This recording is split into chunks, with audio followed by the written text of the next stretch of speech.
আম্মা জান হাজারো দুঃখ কষ্ট সহ্য করেছে, ফেরাউনকে কিন্তু বারবার পরিবর্তনের জন্য চেষ্টা করেছে। আম্মা আসিয়া বলেছে, ফেরাউন আল্লাহ তোমাকে রাজত্ব দিয়েছে পরীক্ষার জন্য, তুমি আল্লাহ দেয়া নিয়ামত দিয়ে, আল্লাহ দেয়া পাওয়ার নিয়ে আল্লাহ দ্রোহী হয়ে যেও না, আল্লাহর সঙ্গে বিরোধিতা করো না। এ ফেরাউন আল্লাহ পাক ছাড় দেয়, ছেড়ে দেয় না। কিন্তু ফেরাউন ক্ষমতা জোরে এত অন্ধ হয়ে গিয়েছিল, আম্মা আসিয়ার উপরে অনেক জুলুম করেছিল। প্রথমে আম্মা আসিয়াকে অনেক লোভ লালসা দিয়েছে। আম্মা আসিয়াকে বলেছে, আসিয়া রে, আমাকে খোদা বলে মেনে নে, তোকে আমি রাজপ্রাসাদে মতির মহল তৈরি করে দেবো, তোকে রাজপ্রাসাদে অনেক চাকর চাকরানি দিয়ে দেবো। এ আসিয়া, আমাকে খোদা বলে মেনে নে। আম্মা আসিয়া একটাই কথা বলেছে, আমি তেনাকে খোদা বলে মানি যিনি তোমাকে আমাকে সৃষ্টি করেছে। জালিম কিছুতেই শোনে না, কিছুতেই শুনতে চায় না। এ নওজওয়ানেরা, এ আমার যুবকেরা, এ আমার আব্বা জানেরা, সেই পরীক্ষা তো আল্লাহ আমাদেরকে নাইনে, যে পরীক্ষা আল্লাহ আম্মা আসিয়াকে নিয়েছে, যে পরীক্ষা আল্লাহ সাহাবা হুজুরকে নিয়েছে। আল্লাহ নবীর একজন সাহাবী ছিলেন হযরত খুবাইব, হযরত খাব্বাব রাদিয়াল্লাহু তাআলা আন, তিনাকে আল্লাহ কত পরীক্ষা নিয়েছেন। দেখো, ইসলামের প্রথম সময়ে তিনি আল্লাহকে আল্লাহ বলে, নবীকে রাসূল বলে, ঈমানে নূরে কলেমা পড়ে ইসলামের মধ্যে আসে, ঈমানে নূরে কলেমা পড়ে মুসলমান হয়ে যায়। এই খবরটা মক্কার আবু জেহেলের কাছে চলে যায়, উতবা সাইবা আবু লাহাব উমাইয়ার কাছে চলে যায়। তারা হযরত খুবাইব খাব্বাব রাদিয়াল্লাহু তাআলা আনকে বন্দী করে বলেছিল, এ খাব্বাব, শুনলাম নাকি তুমি মুহাম্মদ রাসূলকে রাসূল বলে, আল্লাহকে আল্লাহ বলে, ঈমানে নূরে কলেমা পড়ে মুহাম্মদ রাসূলুল্লাহ দলে চলে গেছো, তুমি নাকি মুহাম্মদ রাসূলুল্লাহ সাথ দিয়েছো। হযরত খুবাইব হুজুর দেখছে, হযরত খাব্বাব হুজুর দেখছে, আমি যদি মিথ্যা কথা বলি আমার আল্লাহ আমার উপরে নারাজ হয়ে যাবে, আর সত্য কথা যদি বলি এ জালিমরা আমাকে জানে পর্যন্ত মেরে দিতে পারে। এ যুবকেরা, হযরত খাব্বাব রাদিয়াল্লাহু তাআলা তিনি তখন নিজে থেকে ইরাদা করে নিলেন, ঈমান কেমন ছিল দেখে, আল্লাহ ও রাসূলের উপরে মহব্বত কেমন ছিল দেখে। হযরত খাব্বাব হুজুর বলতে লেগেছে, আমি ইরাদা করে নিলাম আমার জীবন দিয়ে আমি পছন্দ করি মিথ্যা বলে আল্লাহকে নারাজ করতে রাজি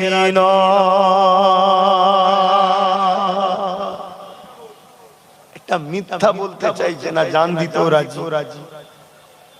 আর আমরা খুশি হয়ে আর কি করতে করতে মিথ্যা বলি।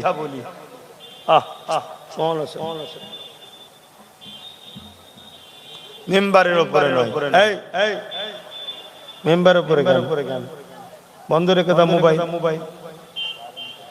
তাহলে ভাবো তারা আল্লাহকে কত ভালোবেসেছে। একটা মিথ্যা বললেই জানটা বেঁচে যায়। তারা বলছে না, জান দেবো তবুও ভালো, মিথ্যা বলে আল্লাহকে নারাজ করব না। আর আমরা সত্য কবে বলি বোঝা মুশকিল হয়ে যাচ্ছে, এমন হয়ে যাচ্ছে। আল্লাহ আমাকে আমাদেরকে হিদায়াত করে, বলুন আমি। মিথ্যা হলো গুনার মা, মিথ্যা বলবে না।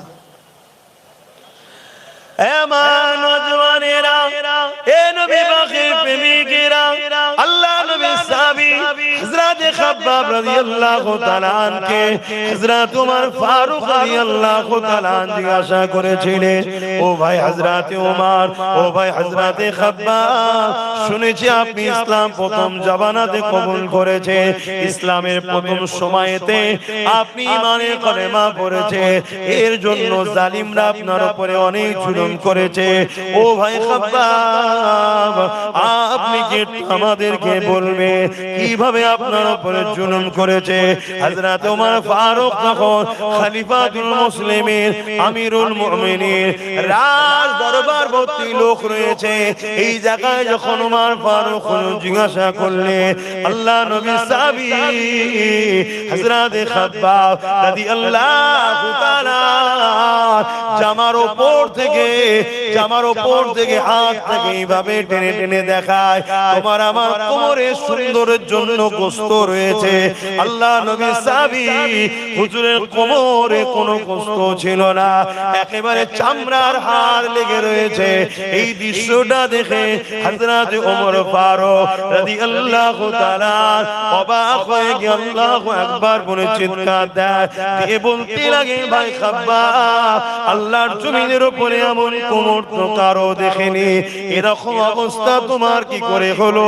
আল্লাহ নবী সাহাবী খাব্বাব বলতে লেগেছে, এ ভাই হযরত ওমর, আল্লাহকে আল্লাহ বলে মানা ধরো, নবীকে রাসূল বলে মানা ধরো। দুনিয়া জালিমা বুঝিল উতবা সাইবা বাহিনীরা আমাকে ধরে নিয়ে গিয়ে আগুন তৈরি করেছে, ওই আগুনের উপরে হাত পা বেঁধে দিয়ে আমার কোমরের অংশটা যেমন আগুনে হাঁড়ি বসিয়ে দেওয়া হয়, আমার কোমরের অংশটাকে ওইভাবে আগুনের উপরে বসিয়ে দিয়েছে। বসিয়ে দিয়ে আমাকে বলতে লেগেছে, খাব্বাব রে, আল্লাহ ছেড়ে দে, নবী ছেড়ে দে, আমি আগুনে তাপেতে আমার কোমরের চামড়া গুলো পড়তে লেগেছে, আগুনের তাপেতে আমার কোমরের গোশত গুলো পড়তে লেগেছে, ওই গোশত থেকে পানির রস বেরোতে লেগেছে। পড়তে পড়তে আগুন বন্ধ হয়ে যায়, আবার তারা আমাকে নামিয়ে আবার আগুন ধরায়, আবার নিয়ে গিয়ে বসায়, আবার বলে, খাব্বাব রে, এখনো সময় আছে, আল্লাহ ছেড়ে দে, নবী ছেড়ে দে। ভাই ওমর এইভাবে আমার উপরে এত জুলুম করতে করতে করতে আমার কোমরের গোশত গুলো ওই আগুনে পুড়ে পুড়ে খেয়ে নিয়েছে। ও ভাই ওমর এত গোশত আমাকে দিয়েছে, পুরো দরবার কাঁদতে লেগেছে। আল্লাহ নবী সাহাবী খাব্বাব বলে, ভাই ওমর, এরপর আমি আমার আল্লাহ শুকরিয়া আদায় করি। কি জন্য শুকরিয়া আদায় করো? এত কষ্ট দেওয়ার পরও আমার আল্লাহ আমাকে তার থেকে, তার হাবিব থেকে সরিয়ে দেয় রে। এত কষ্ট সহ্য করার পরও আল্লাহ আমার ঈমানকে হেফাজত করেছে। আমি খাব্বাব তাদের কথাতে আমি আল্লাহ ও রাসূলকে ভুলে যাইনি। আরো জোরে বলুন সুবহানাল্লাহ।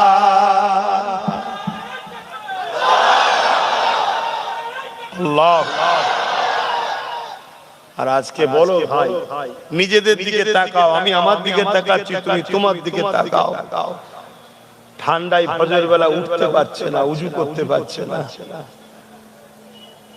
আমার দিকে তোমার দিকে যে যার দিকে তাকাও, যে তুমি আমি ইচ্ছা করে নামাজগুলো কাজা করছি।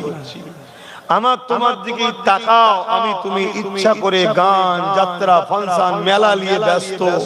এদিকে আমার মসজিদ, মাদ্রাসা, কবরস্থান, ঈদগাহকে ভেঙে দেওয়া হচ্ছে। কাল এই পীরের জায়গা দখল করে নেওয়া হবে। ভাবো ভাবো, আল্লাহ তোমাকে আমাকে ছেড়ে দেবে মনে হচ্ছে? কত কষ্টের পরে এই জায়গায় ইসলাম এসেছে, কত কষ্টের পরে এই জায়গায় কোন পীর এসেছিল, তার জায়গা অবদান রয়েছে, সেখানে ইসলামের প্রচার করেছে। তারপরে তো তুমি আমি মুসলমান হয়েছি। উপরন্তু তুমি আমি দিনের উপকার ছেড়ে দিয়ে তোমার আমার সংখ্যাটা আজকে এমন হয়ে গেছে, তুমি আমি যার পক্ষে দাঁড়াই সে ক্ষমতায় আসে, আর আমি তাদেরকে ক্ষমতায় তুমি আমি বারবার নিয়ে আসছি, যারা তোমার আমার ক্ষমতায় দিনের দুশ্মনী করছে, ক্ষতিও করছে। বলো ভুল বলা হচ্ছে? তাহলে আমরা দিনের উপকার করলাম না, উপরন্তু দিনের দুশ্মনের সাথে দিনের দুশ্মনকে শক্তিশালী করে দিনকে মিটাচ্ছি। আমার নওজওয়ানেরা তরুণেরা আল্লাহ পাক ছাড় দিয়েছে তোমাকে আমাকে ছেড়ে দেয়নি গো আল্লাহ একটা দিন রেখেছে ওই দিনে তোমাকে আমাকে উঠাবে ওই দিনে তোমার আমার হিসাবটা নেওয়া হবে যে দিনটা শোনা সুমা আল্লাহ পাক জানাচ্ছে 68 নম্বর আয়াতে সুম্মানু ফিকা উখরা ফাইজা হুম কিয়ামুন ইয়ানজিরুন ওটা হলো ময়দানে মাশর ওই দিনেতে আল্লাহ পাক তোমাকে আমাকে উঠাবে ওই দিনেতে আল্লাহ পাক তোমার আমার কাছ থেকে হিসাবটা নেবে ওরে আমার বান্দারে হাত দিয়েছিলাম আমি এই হাত দিয়ে আমার জন্য কি করেছি বল ওরে আমার বান্দা বান্দিরে পা দিয়েছিলাম আমি এই পা দিয়ে আমার দিনের রাস্তায় চলেছিস কি বল ওরে আমার বান্দা বান্দিরে আমি আল্লাহ পাক তোদেরকে তাকত দিয়েছিলাম তোদেরকে ক্ষমতা দিয়েছিলাম তোদের শরীরে বল দিয়েছিলাম বল বান্দা আমি আল্লাহ আমার দিনের জন্য ক্ষমতাকে কাজে লাগিয়েছিলিস কি বল এ যুবকেরা তরুণেরা বাপেরা মনে রাখবেন আল্লাহ ছাড় দিয়েছে বলে তোমাকে আমাকে ছেড়ে দিয়েছে এটা মনে করো না আল্লাহ একটা দিন রেখেছে ওই দিনে তোমার আমার হিসাবটা নেবে বান্দা আমার দিয়ে হাত দিয়ে এই জন্য দিয়েছিলাম গরিবদেরকে সাহায্য করবে আমি আল্লাহ হাত দিয়েছিলাম হালাল ইনকাম করবে আমি আল্লাহ হাত দিয়েছিলাম এতিম গরিব মিসকিন বিধবাদের সাহায্য করবে আমি আল্লাহ হাত দিয়েছিলাম এই হাত দিয়ে আমার কোরআনকে ধরবি আমি আল্লাহ হাত দিয়েছিলাম এই হাত দিয়ে আমি আল্লাহ আমার কাছে তোদের প্রয়োজনের জন্য দোয়া চাইবে ওরে আমার বান্দা বান্দিরে আমি আল্লাহ হাত তোদেরকে দিয়েছি মসজিদ বানাবার জন্য আমি আল্লাহ হাত দিয়েছি মসজিদের দুশমনদের বিরুদ্ধে লড়াই করার জন্য আমি আল্লাহ হাত দিয়েছি মাদ্রাসা বানাবার জন্য আমি আল্লাহ হাত দিয়েছি মাদ্রাসা যারা মিটাতে আসবে তাদের বিরুদ্ধে লড়াই করার জন্য আমি আল্লাহ হাত দিয়েছিলাম এরে আমার বান্দা বান্দিরে ইনসাফ নাই সত্য ইসলামের ঝান্ডাকে ধরবি তা না করে বান্দা তোরা আমার দিয়ে হাত দিয়ে ইসলামের দুশমনদের ঝান্ডাকে বইছে আজকে দিনে তোদেরকে বাঁচাবার কে আছে বল কি জবাব দেবো সেদিন আমার কথা মাইকার আওয়াজে বুঝতে পারছেন আমি সবাইকে জিজ্ঞেস করছি বুঝতে পারছেন ভাবো ভাবো ভাবো ভাবো এই জন্যই তো মাহফিল গুলো করা হয় যে ভুল হয়ে যায় আলোচনা করো বারবার শুনে শুনে যদি পরিবর্তন হয়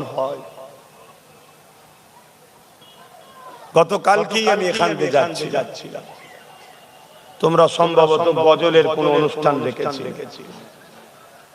আমি জানি না কারা গজল গাইতে এসেছিল তবে এটা জানি গজলের নামে ইসলামকে ধ্বংস করতে একদল লোক আবার নেমেছে গতকাল কি কারা ছিল আমি জানি না কেন আমি তো রানিং এ যাই কথা বুঝে একটু দেরি হয়ে গেলে নইনটি ছেড়ে দেবে জামে পড়ে যাবো তাই নেবে খাওয়া দাওয়ার কোনো খেয়াল থাকে না তাড়াতাড়ি চল কেন ঘুমোতে হবে রেস্ট নিতে হবে ফজর বেলা উঠতে হবে আল্লাহ দিয়েছে আল্লাহ মিটিয়েও দিতে পারে তাহলে আল্লাহকে তো স্মরণ রাখতে হবে কিন্তু এটা বলবো গজলের নামে আজকাল ইসলামকে ধ্বংস করতে একদল লোক বেরিয়েছে অনেক গজল হচ্ছে দেখছি সেই গজলের মঞ্চটাকে মেম্বারটাকে ফাংশনের মেম্বারের মতো করে ফেলছে হাসছে আর কি টন্টিটকিরি করছে আবার অনেক জায়গায় দেখছি মেয়ে ছেলে পর্যন্ত স্টেজে উঠে পড়ছে আমি জানি না কত ছিল কারা যারা শরিয়ত সম্মতভাবে গজল গাইবে অবশ্যই গজল ভালো জিনিস এতে নবীর প্রেম পয়দা হয় রাসূলুল্লাহর পক্ষে নাত হবে আল্লাহর পক্ষে হাম হবে ভালো জিনিস খারাপ কি আছে কিন্তু ওইগুলোকে সামনে রেখে একদল ইসলামের চক্রান্তকারীরা ইসলামকে আবার মিটাচ্ছে এটাকেও আমাদের হুঁশ রাখা দরকার কেন অনেক কষ্টের বিনিময়ে ইসলাম এসেছে যদি সাহাবা হুজুর এই কষ্ট সহ্য করতে না পারি ছেড়ে দিতে ইসলাম পেতেন আপনারা ইসলাম বল তারা জীবন পর্যন্ত দিয়েছে কিন্তু ইসলাম ছাড়েন তাদের সন্তান এতিম হয়েছে তাদের পরিবার বিধবা হয়েছে, মা সন্তান হারা হয়েছে এই ইসলামের জন্য। আজকে সেই ইসলামকে খেলা করলে ইসলামের যদি উপকার করতে নাও পারে মাথায় তো রাখা দরকার আমার দ্বারা ক্ষতি না হয়ে যায়।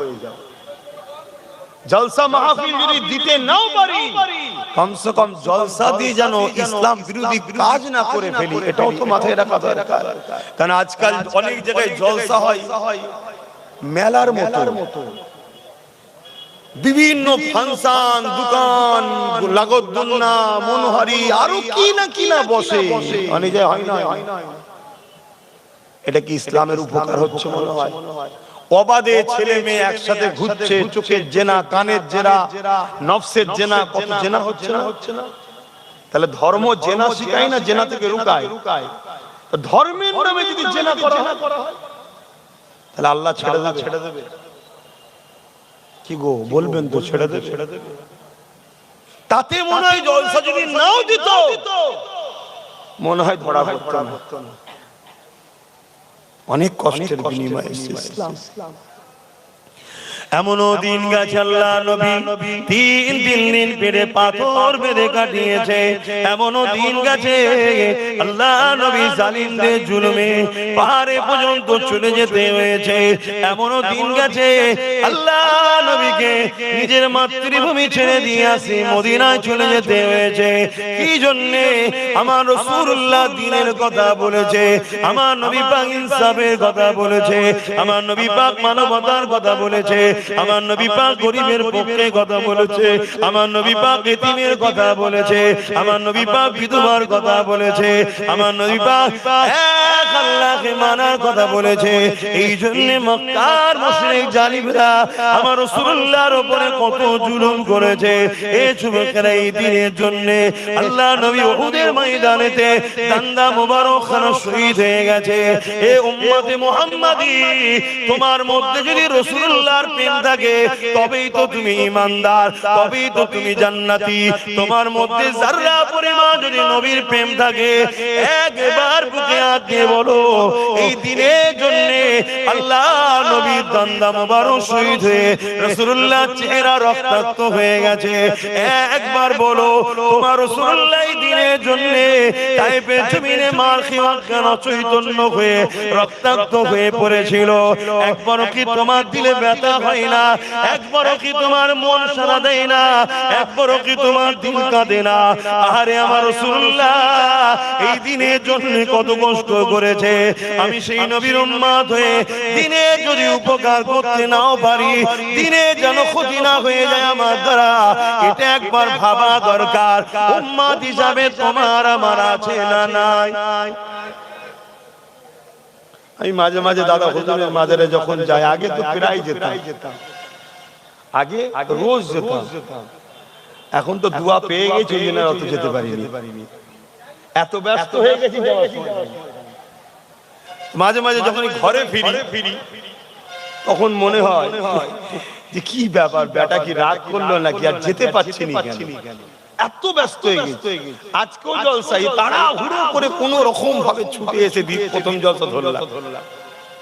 মানে বেলা তো ছোট রে বাবা। আর এমনি তো রাসূল বলেছে বছর কোন মাস হিসাবে যাবে, মাস কোন সপ্তাহের মতো চলে যাবে, সপ্তাহ কোন দিনের মতো চলে যাবে। হু করে দিন চলে যাচ্ছে, কাজ তো বুঝতে পারছি না। তারপর আবার এই নলেজ সিডিলে বিরাট পেরেশানের মধ্যে আছে। নতুন করে আবার দ্বিতীয় বছরে ছেলেরা ভর্তি হচ্ছে, আরো বিল্ডিং এর কাজ হচ্ছে, সবগুলো দেখতে হয়। এই সব নানান দিকে জড়িয়ে গেছি, জড়িয়ে যাওয়ার দরুন তাই যাওয়া অনেক কমে গেছে। তাকে যখনই যেতাম আমি প্রায় বলতাম, বেটা যান এতটুকু তো দোয়া করেন আপনার সিলসিলার উপকার যদি করতে না পারি, ক্ষতি না করে। কেন অনেক কষ্ট করেছে আমার মুসাদ্দিদ জামান না, এখন তো আমি সাজানো বাগানে ফল খেচ্ছি। কি কিন্তু আমার দাদা হুজুর তখন এই বাংলায় এসেছিল, তখন কি মুসলমান ছিল? সব সেরে কুফরি, বেশরিয়াতি, বেদাতিতে সব ভরে গেছিল। এত সহজ নাকি? কোন জায়গায় পীরের নামে জবাই হতো। দাদা হুজুর বলতে গেছে, দাদা হুজুরকে মারতে ছুটেছে। তুমি জানো ফুরফুরা শরীফের শাস্ত্রীদান হুজুরের ওখানে আগে সব ঢোল তবলা সব কাওয়ালি হতো। দাদা হুজুর বলতে গেছিল বলে লাঠি তুলেছে, এসব ইতিহাস জানো না? ওই অবস্থায় দাদা হুজুর রহমাতুল্লাহ আলাইহি আস্তে আস্তে পিছর চৌড়া আগাচ্ছে, ওই অবস্থায় হুজুর ঘরে চলে এসেছে। লাস্টে এত পিছনে লাগলো, দাদা হুজুরও আমার নবীর এই সুন্নতটা পালন করেছে। মক্কা ছেড়ে রাসূল হিজরত করে ইয়াসরিব, দাদা হুজুরও মাদপুরা শরীফ ছেড়ে রাসূলুল্লাহর গোলাম নবীর সুন্নত পালন করে দোকে চলে গেল। তারপরে এদের আল্লাহর মার শুরু হয়ে গেল, হয়ে যাবার পর আবার যে ক্ষমা টমা চেয়েছে, চাওয়ার পরে আবার এসেছিলেন হুজুর। আমি যেটা বুঝাতে চাইছি, তাহলে এমনি এমনি হয়ে যায় না। কত মাজার ছিল, যেসব মাজারে ছেলে মেয়ে একসাথে নাচ হতো, দাদা হুজুর বন্ধ করেছে। এসব ইতিহাস তো আলোচনাও হয় না, তোমরাও জানো না। তো যাক, কোনো দরবারে গেলে আলোচনা করলে আরো বেশি ভালো লাগবে, কারণ এখানে অনেক ধরনের মাইন্ডের লোক থাকে, তো এই জন্য আমি চেষ্টা করি রসুলের আলোচনাটা বেশি করে করব। কেন রসুল তো সবার নাকি, আর যে রসুল মানে না তার সাথে তো সম্পর্ক রেখেও লাভ নাই। তুমি হয়তো আমার পীরকে না মানলো, তোমার অন্য পীর থাকতে পারে, আমার মুর্শিদকে না মানলো তোমার অন্য মুর্শিদ থাকতে পারে, আমার শায়েখকে না মানলো তোমার অন্য শায়েখ থাকতে পারে, আমার আমিরকে না মানলো তোমার অন্য আমির থাকতে পারে, কিন্তু তুমি যে আমিরই হও, যে মুর্শিদেরই হও, রাসূলুল্লাহ তো হতেই হবে নাকি? তবে বাংলার মানুষ এতটুকু জেনে রেখে দিও, তোমরা ইসলাম পেয়েছো দাদা হুজুরের ওসিলায়। জোরে বলুন সুবহানাল্লাহ। হ্যাঁ, ভারতবর্ষে আরো অনেক সিলসিলা আছে, তাদের দ্বারা অন্যান্য সাইডে কাজ হয়েছে, অস্বীকার করছি না, কিন্তু পূর্ব ভারতের মানুষ দাদা হুজুরের ওসিলায় ইসলাম পেয়েছে। তো যাক, যেটা আমি বলতে চাইছি, আমি হুজুরকে যে আল্লাহর ওলিরা মরা না জিন্দা, একটু বলবেন তো জিন্দা। আল্লাহর কোরআন বলছে তারা জিন্দা, শুধু জিন্দা নয়, আল্লাহ তাদের কবরে রিজিকও দেয়, তারা খায়। জোরে বলুন সুবহানাল্লাহ। কোরআন কথা মানবেন না? কোরআন। আর দাদা হুজুর তো শুধু ওলি নয়, ওলিদের বাদশা ছিলেন। জোরে বলুন সুবহানাল্লাহ। আকাশে যেমন কোটি কোটি তারা, চাঁদ একটা, কোটি কোটি তারা, চাঁদ একটা, তো কোটি কোটি তারার মাঝে যেমন চাঁদের ইজ্জত, কোটি কোটি ওলির মাঝে জবান আর মুজাদ্দিদের ইজ্জত। জোরে বলুন সুবহানাল্লাহ। আসেন ভাইরা, যে কথা আলোচনা করছিলাম, আল্লাহ নবী জীবনে কত কষ্ট করেছে, তোমাকে আমাকে এক আল্লাহকে চিনাবে বলে। দুরূদ শরীফ আল্লাহুম্মা সাল্লি আলা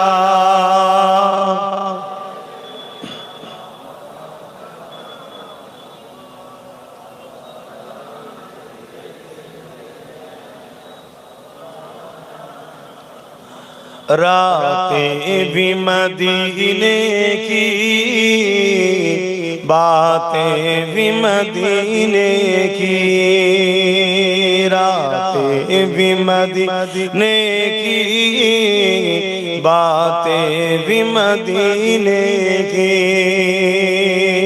जीने में जीना है, क्या बात है जीने की, अरसा होते बाकी जिस गलियों से गुजरे, अरसा होते बाकी जिस गलियों से गुजरे, इस वक्त भी गलियों से खुशबू है पसीने की। आरो जोरे बोलो, आरो जोरे बोलो, नारी देवे। আল্লাহ কত মহান, আল্লাহু আকবার। আল্লাহ তিনি যিনি সবথেকে মহান, সবথেকে কত বড়, তিনি তিনার বন্ধুকে এত নিয়ামত আলা বানিয়েছে যে আমার নবীর শরীরের ঘাম থেকে মুশকে আম্বারের থেকেও বেশি খুশবু বেরোতো। জোরে বলুন সুবহানাল্লাহ। 1450-1500 বছর কম বেশি হলো আমার রাসূল মক্কা মদিনা তায়েফে যেসব রাস্তা অলিতে গলিতে ঘুরেছে, আজও সেখানে গেলে আমার রাসূলুল্লাহর পাসিনার খুশবু পাওয়া যায়। জোরে বলুন সুবহানাল্লাহ, আল্লাহু আকবার। কি নিয়ামত আল্লাহ তাআলা। तारीफ के लायक जब अल्फाज नहीं मिलते, तारीफ के लायक जब अल्फाज नहीं मिलते, तारीफ करे कोई किस तरह मदीने की, तारीफ करे कोई किस तरह मदीने की, रातें भी मदीने की, बातें भी मदीने की, जीने में ये जीना है, क्या बात है जीने की। ओ अपने निगाहों से दीवाना बनाते हैं, वो अपनी निगाहों से मस्ताना बनाते हैं, जहमत भी नहीं देते मैं खार को पीने की, जहमत भी नहीं देते मैं खार को पीने की, रातें भी मदीने की, बातें भी मदीने की, जीने में ये जीना है, क्या बात है जीने की। अल्लाहुम्मा सल्ली अला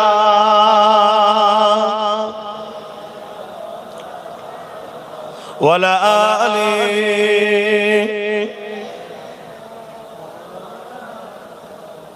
मुसलमान घरे ছেলে মেয়েরা, তরুণেরা, বাপেরা, এ নওজওয়ানেরা আল্লাহ নবীকে কতটা ভালোবেসেছে, তিনাদের দিকে শিক্ষা নার মুহাব্বত কাকে বলে।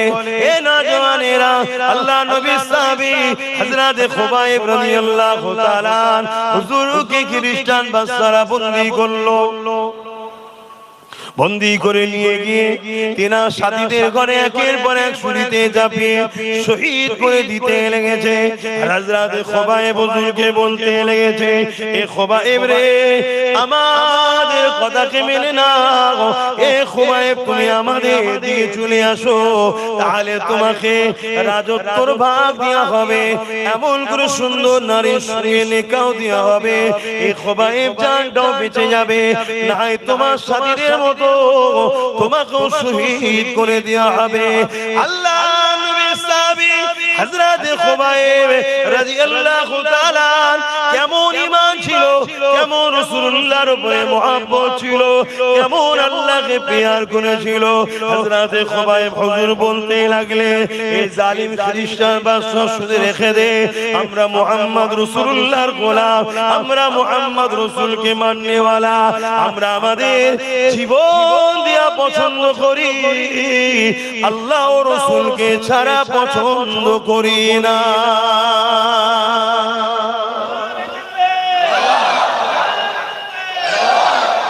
আমরাই তো সেই উম্মত, তিনারাও তো রাসূলের উম্মত ছিলেন, আমরাও তো সেই উম্মত।